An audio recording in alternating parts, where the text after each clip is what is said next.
When we think about creating a project, let's combine all these elements for an eco-friendly future.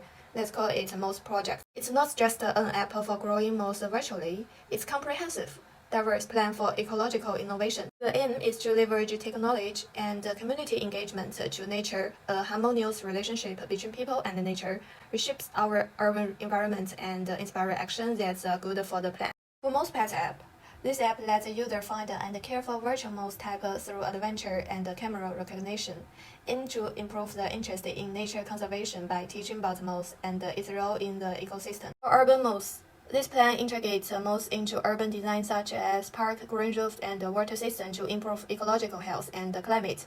It's including public art, a mouse garden, and educational program to encourage community engagement and awareness. For community and educational activity, the project plans to create a mouse theme park to promote the interaction between people of all age and background, especially connecting young and old. First, I would like to introduce some thoughts inspired by Alice Bucknell's Swamp City. The project studied the interaction between human and nature, using new methods to explore the impacts of technology and environmental economics. It deepens understanding of architectural and environmental issues, challenging traditional thinking and driving thinking about the new way of coexisting. At the same time, the environmental impacts of construction industry is criticized and symbiosis with nature is promoted. The project promotes innovation and technology solutions through a combination of ecological thinking and infrastructure. It employs a multidisciplinary approach to show how to fight climate change questions, development module of focus on economic gain, and demonstrates that environmental sustainability and economic growth can go hand in hand. The changing role of human from nature controller to collaborator emphasizes the importance of symbiotic relationship. I use the EC toolkits to help me understand this project. I investigate the ecological function of the mouse, the ecological architecture of the Barbican Center, and the environmental impacts of the ecological citizenship. I find that the economic interest often ignores the importance of ecological health and sustainability, turning to regenerative action that prioritizes community, social, and global restoration.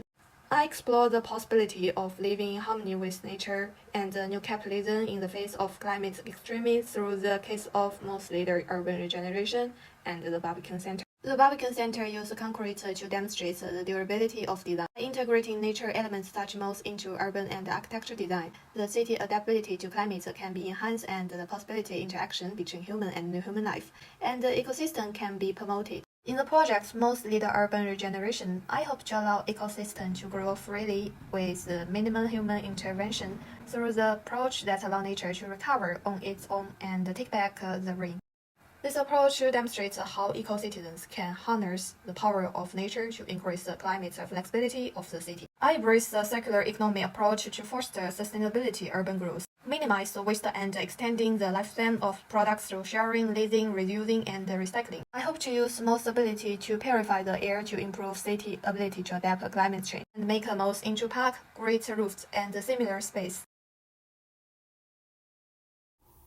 My project focuses on studying mouse as an ecological citizen and exploring the mutually beneficial relationship between humans and mouse.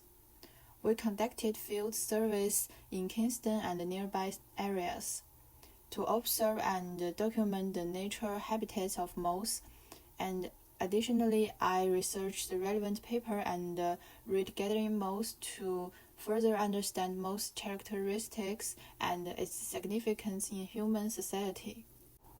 So based on this research, I developed new ideas about the future.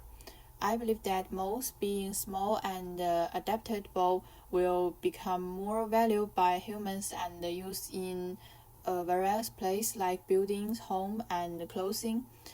This means that mutual help between humans and mouse will become more noticeable. Humans will protect and grow mouse, while mouse will help clean the air and monitor the environment. This led me to think about whether humans could provide energy to mouse and whether mouse could be considered a form of life. This idea inspired the creation of Mouse Pets app, where users can grow virtual mouse pets and learn about different mouse species. This app encourages people to care more about plants and nature and provides a unique perspective on the relationship between humans and moths. This project not only deepened my understanding of moths but also broadened my perspective on the relationship between humans and nature. It highlighted the crucial role of designers in raising awareness and managing environmental actions. Interdisciplinary collaboration helped us reconsider our relationship with nature from different perspectives. By viewing moths as ecological citizens with their own needs and experience, we can develop more comprehensive and sustainable approach to coexist with nature. This experience taught me the importance of mutual cooperation with all living beings and how to think beyond human-centered. Ecological perspectives can change the way we look at the world, and the involvement of design in improving people's awareness of social issues, both of which help us to rethink the relationships between humans and nature. The workshop, "What should ecological citizenship look like in education?" made me realize that education should be enjoyable and engaging. Interdisciplinary design is a way for people to find different perspectives and think more deeply. Art needs to participate in politics. The module and methods workshop made me feel the role of designers in society is much more important than we think.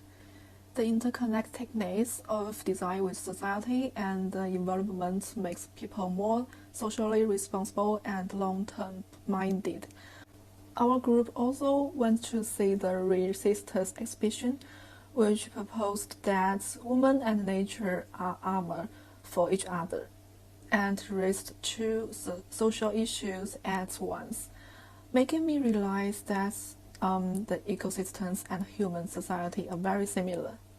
In our group research, we found the moth is hardly noticed as the plant that has survived for a long time in the ecosystem.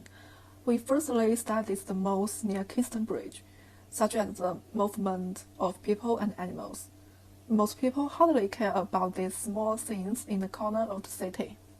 Moths are always shy. They poke their heads out to look at, but not to affect people, just like a part of the lonely elderly population, who often face less socialization and social marginalization, causing their needs and rights to be ignored or less attended to. My plan is to design a map of Kingston and label most installations to call attention to them. Through ecosystem suggestions, I will further cast my research on the perspective of moths. This is our reflection and summary.